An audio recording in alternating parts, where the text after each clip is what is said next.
پچھلے 2 ہفتے سے لے کے مقبوضہ فلسطین کے اندر موسلا دھار بارشیں ہو رہی ہیں، بہت شدید بارشیں وہاں پر ہو رہی ہیں اور ٹھنڈ بھی بہت زیادہ ہے۔ یہ لاسٹ 30 ایئرس میں پہلی مرتبہ ہو رہا ہے کہ اتنی زیادہ تیز بارشیں وہاں پر، اور اتنے عرصے تک، مطلب 14-15 دن ہو گئے لگاتار بارشیں ہو رہی ہیں۔ اچھا، اس دوران ہوا یہ ہے کہ غزہ کے اندر جن لوگوں کے گھر توڑے گئے ہیں، کوئی 75-80% گھر وہاں پر توڑے گئے ہیں، ان کی لائف میں تو ویسے ہی پرابلمس کریٹ کیے گئے۔ اور اب رفح کا جو شہر ہے، جو کہ ایجپٹ کے ساتھ جس کا بارڈر لگتا ہے، تو رفح کے شہر کے اندر بھی گھسنے کے لیے اسرائیل نے کہا ہے کہ ہم تیار ہیں، لیکن انہوں نے، کیونکہ عالمی دباؤ ان کے اوپر زیادہ آیا ہوا ہے، ICJ کا کیس بھی ان کے اوپر ہو گیا ہے، تو انہوں نے یہ اعلان کیا ہے کہ اندر گھسنے سے پہلے رفح کی تمام پاپولیشن کو ہم باہر نکالیں گے۔ یہ ایک انہوں نے بھونڈا سا اعلان کر دیا ہے۔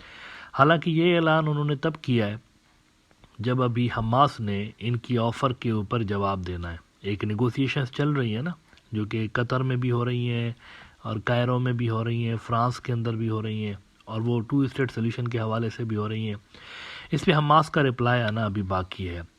حماس نے جہاں پر بہت ساری کنڈیشنز رکھی ہیں، وہاں پر یہ بھی کنڈیشن رکھی ہے کہ مروان برغوثی کو ریلیز کیا جائے۔ اب مروان برغوثی وہ شخصیت ہیں جن کو ریلیز کرنے پہ، فلسطینی فریڈم فائٹر ہیں، لیکن ان کو ریلیز کرنے پہ اسرائیل جو ہے وہ تھوڑا سا ہیزیٹنٹ ہے۔ حماس کا نہیں ہے مروان برغوثی، یہ یاد رکھیے گا۔ مروان برغوثی حماس کا نہیں ہے، لیکن حماس والے اس کو پسند کرتے ہیں، فلسطینی اتھارٹی والے بھی اس کو پسند کرتے ہیں۔ مروان برغوثی کے بارے میں نے آپ کو گزشتہ سال نومبر میں، جب یہ اکتوبر میں حملہ ہوا تھا، اور پھر اس کے بعد اگلے مہینے نومبر کے اندر میں نے 23 نومبر کو جو ایپیسوڈ کیا تھا، اس کے اندر آپ کو ان کے بارے میں بتایا تھا میں نے، مروان برغوثی کے بارے میں، کہ ان کا کوئی رول آگے کے سیٹ اپ میں ہو سکتا ہے۔ ان کو نیلسن منڈیلا کہتے ہیں فلسطین کا۔ یہ کافی عرصے سے لے کے جیل کے اندر ہیں، بہت عرصہ ہو گیا ان کو، اور ان کے لیے حماس نے کہا ہے کہ ریلیز کریں۔ اب پروبیبلی جو فیوچر کی فلسطینی ریاست بنے گی تو ہو سکتا ہے اس کے اندر مروان برغوثی کا ایڈمنسٹریٹو لیول پہ کوئی رول ہو۔ میں نے آپ کو بتایا تھا کہ حماس کو اگر وہ کہتے ہیں کہ آپ پیچھے ہٹ جائیں، تو آگے جو بھی سیٹ اپ بنے گا، مشترکہ سیٹ اپ بنے گا، اس کے اندر فلسطینی اتھارٹی کے بھی لوگ ہوں گے، حماس کی بھی قومی ایک حکومت بنے گی۔ اس کے اندر جو لوگ اپوائنٹ ہوں گے، پاسبلی وہ لوگ اس کے اندر آ جائیں جو کہ حماس کے منظور نظر ہے اور جن کو حماس بھی لائک کرتا ہے۔ مروان برغوثی بھی ان میں سے ایک ہے۔ تو یہ انہوں نے کنڈیشن 2-3 اور بھی رکھی ہوئی ہیں۔ ابھی انہوں نے آج رپلائی دینا ہے، یہ جو ان کے سامنے آفر رکھی گئی، اس کا حماس نے آج جو ہے وہ رپلائی دینا ہے۔ دیکھتے ہیں کیا رپلائی دیتے ہیں۔ لیکن اس سے پہلے نیتن یاہو نے کہا ہوا ہے کہ میں تو رفح کے اندر بھی گھسوں گا، اور پہلے ہی انہوں نے کہہ دیا کہ میں کوئی ڈیمانڈ مانوں گا نہیں۔ نیتن یاہو نے پہلے سے ہی منہ پھاڑ دیا۔ پہلے آپ ذرا رفح والی جو میں نے بات کی اس کا ریفرنس دیکھ لیجئے۔ یروشلم پوسٹ کہتا ہے کہ Israel will evacuate Gazans ahead of invasion into Gaza's Rafah. An Israeli official said on Sunday that the IDF would coordinate with Egypt and seek ways of evacuating most of the displaced people northward ahead of any ground sweep of the southern city of Rafah. اچھا، وہ جو میں نے Nitin Yahoo والی بات کی، Nitin Yahoo کہہ رہا ہے کہ میں تو کوئی ڈیمانڈ نہیں مانوں گا، ایسے ہی بلی کے خواب میں چھیچڑے جسے کہتے ہیں۔ ٹائمز آف اسرائیل کہتا ہے Nitin Yahoo says Israel will not agree to every deal and not at any price. مطلب میں سلیکٹڈ ڈیل پہ ایگری کروں گا، ایسے ایرے گہرے ڈیل پہ نہیں کروں گا نا۔ وہ اس طرح کی بیوقوفانہ باتیں کیوں کر رہا ہے؟ کیونکہ اس کی جو ایک لولی لنگڑی حکومت ہے وہاں پر، ہارڈ لائنرز کے دم پہ کھڑی ہوئی ہے، وہ بڑے شدید ناراض ہیں۔ وہ کہہ رہے ہیں ہم ڈیل کیوں کر رہے ہیں، یہ ریاست کیوں بن رہی ہے، ہمارا قبضہ تھا تو وہی رہنا چاہیے، ہم ان کو فلسطینی شہریوں کو اگر ہم نشانہ بنا رہے ہیں تو ویسا ہی سلسلہ چلتے رہنا چاہیے، بند کیوں کر رہے ہیں، ڈیل کیوں ہو رہا ہے، بائیڈن بہت برا ہے، امریکہ برا ہے، یہ امریکہ کے پیچھے لگ گئے ہاتھ دھو کے۔ ٹائمز آف اسرائیل کہتا ہے ان کے ایک بڑے منسٹر ہیں ایتمر بن گویر، اس کے بارے میں کہتے ہیں کہ attacking Biden, Ben Gvir says Trump would have been more supportive for Israel.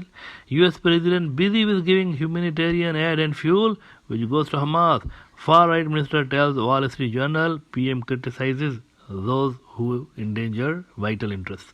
اچھا، ان کے جو لبرل تھوڑے سے منسٹر ہیں جیسے کہ بینی گانٹس وغیرہ ہیں، وہ اس کو گالیاں دے رہے ہیں۔ وہ کہہ رہے ہیں اس بندے کو کچھ بھی پتہ نہیں ہے، ایتمر بن گویر کو، اس کو منہ پہ ذرا تھوڑی سی لگام ڈالیں، کیونکہ یہ ہمارے فارن ریلیشنز کو خراب کر رہا ہے۔ وہ نیتن یاہو کو بول رہے ہیں کہ اپنے منسٹروں کو سمجھاؤ یہ کیا کر رہے ہیں، اور نیتن یاہو بھی جواب میں کہہ رہا ہے کہ بینی گانٹس مجھے نہیں سکھا سکتا کہ امریکہ کے ساتھ کیسے ڈیل کر رہا ہے، مجھے بہتر طریقے سے پتہ ہے۔ نا یہاں سے جب یہ اس طرح کی چیزیں ہو رہی ہیں نا، یہ جو ہارڈ لائنرز ہیں اس طرح کی جب بیانات دے رہے ہیں، تو ادھر سے امریکہ سے آج کیا ہوا ہے؟ امریکہ نے جو ویسٹ بینک کے اندر یہی اتمر بن گویر کے فالوورز اور یہ سارے جو تھے ہارڈ لائنرز زائنسٹ جو ہیں، جو ویسٹ بینک میں قبضہ کر کے بیٹھ گئے تھے، گھر شہر بنا لیے جنہوں نے، تو ان کے اوپر امریکہ نے پچھلے دنوں سینکشنز لگائے تھے، کیونکہ امریکہ کو ویسٹ بینک خالی کروانا ہے۔ فلسطینی ریاست جب کریٹ ہوگی تو اس کے اندر یہ سارا ویسٹ بینک ہوگا، غزہ بھی ہوگا، اس کے علاوہ کون سے ایریاز ہوں گے اس پہ بحث ہونی ہے، لیکن یہ دو تو ہوں گے کنفرم۔ تو امریکہ نے سینکشنز لگا دیے تھے سیٹلرز کے اوپر جو ویسٹ بینک میں رہتے ہیں، تو اب ہوا یہ ہے کہ ان ساروں کے بینک اکاؤنٹس فریز کر دیے ہیں، وہ کوڑی کے محتاج ہو گئے، اکاؤنٹس فریز، چاہے بزنس اکاؤنٹ ہو ان کے، چاہے وہ پرسنل اکاؤنٹس ہو، یہ جو نکل کے اور فلسطینیوں کی زمینوں پہ قبضہ نہیں کر رہے تھے، مطلب فلسطینی نے سارا سال محنت کر کے کھیت آباد کیا، تو یہ جا کے کھیت میں سے وہ جو بھی اگا ہوا ہوتا تھا اٹھا کے لے جاتے تھے، کوئی بھی ان کے گھر میں گھس کے کوئی بھی چیز اٹھا کے لے جاتے تھے، نہ پولیس ان کی کوئی سنتی تھی، کچھ بھی نہیں ہوتا تھا، یہ والا ظلم وہاں پر ہو رہا ہوتا تھا۔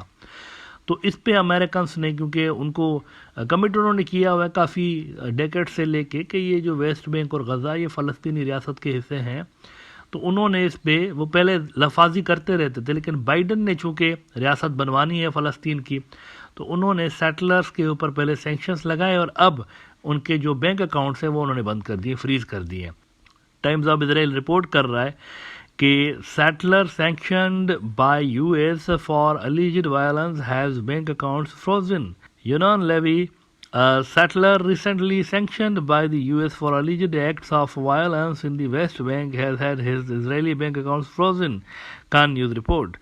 The report says Bank Leumi informed Levy that both his private and business accounts are now frozen. تو یہ ایک بڑی ڈیولپمنٹ وہاں پر ہوئی ہے، امریکہ نے ان کے اکاؤنٹس فریز کرنا شروع کیے ہیں۔ اچھا، مین وائل بلنکن صاحب آ رہے ہیں، اور یہ میرے خیال سے ان کا 6واں یا 7واں دورہ ہوگا مڈل ایسٹ کا، اور اس بار جو وہ آ رہے ہیں مڈل ایسٹ، یہ جو اسرائیل بھی جائیں گے اور باقی کے عرب ملکوں میں، تو یہاں پر سیز فائر کے حوالے سے اور یہاں پر 2 اسٹیٹس کے حوالے سے ان کی اس مرتبہ یہ جو ساری بھاگ دوڑ ہوگی اس میں ڈسکس ہوگا 2 اسٹیٹ کے اوپر۔ اب دیکھتے ہیں کہ یہ جو حماس کے سامنے آفر کی گئی ہے اس کا جواب کیا آتا ہے۔ آج کسی بھی ٹائم پہ وہ اس کا اناؤنسمنٹ کر دیں گے، میرے خیال سے جس وقت تک آپ یہ ایپیسوڈ دیکھ رہے ہوں گے شاید ہو سکتا ہے کہ انہوں نے اس کا رپلائی دے بھی دیا ہو۔ مین وائل وہاں پر غزہ کے اندر ہیومینیٹیرین کرائسس جاری ہیں، شدید ٹھنڈ ہے وہاں پہ، اور وہاں پہ کھانے پینے کا بحران بہرحال ہے، اور دوائیوں کی وہاں پر شدید قلت پیدا ہو پڑی ہے، کیونکہ 3-4 مہینے ہو گئے اور بلاکیٹ جو تھی وہ شدید قسم کی بلاکیٹ تھی، مطلب پانی تک بند کر دیا گیا تھا۔ تو یہ سارا جو کچھ بھی ہو رہا ہے، یہ غزہ کے اندر جو فیسلٹیز بنی ہوئی تھی نا، وہ ان کے ذریعے کچھ یہاں پہ بھرپائی کرنے کی کوشش کی جا رہی ہے، لوکل ڈیمانڈز پوری کرنے کی کوشش کی جا رہی ہے، ادروائز باہر سے تو پورا سیل کر کے رکھا ہوا تھا۔ اب دیکھتے ہیں کہ حماس کا کیا ریسپانس آتا ہے اور اس کے جواب میں اسرائیل کی طرف سے کیا ریسپانس آتا ہے۔ اسرائیل نے جو آفر کی ہوئی تھی نا، وہ ان کے وار کیبنٹ نے اپروو کی ہوئی تھی، اب حماس کے رپلائی کا وہ ویٹ کر رہے ہیں۔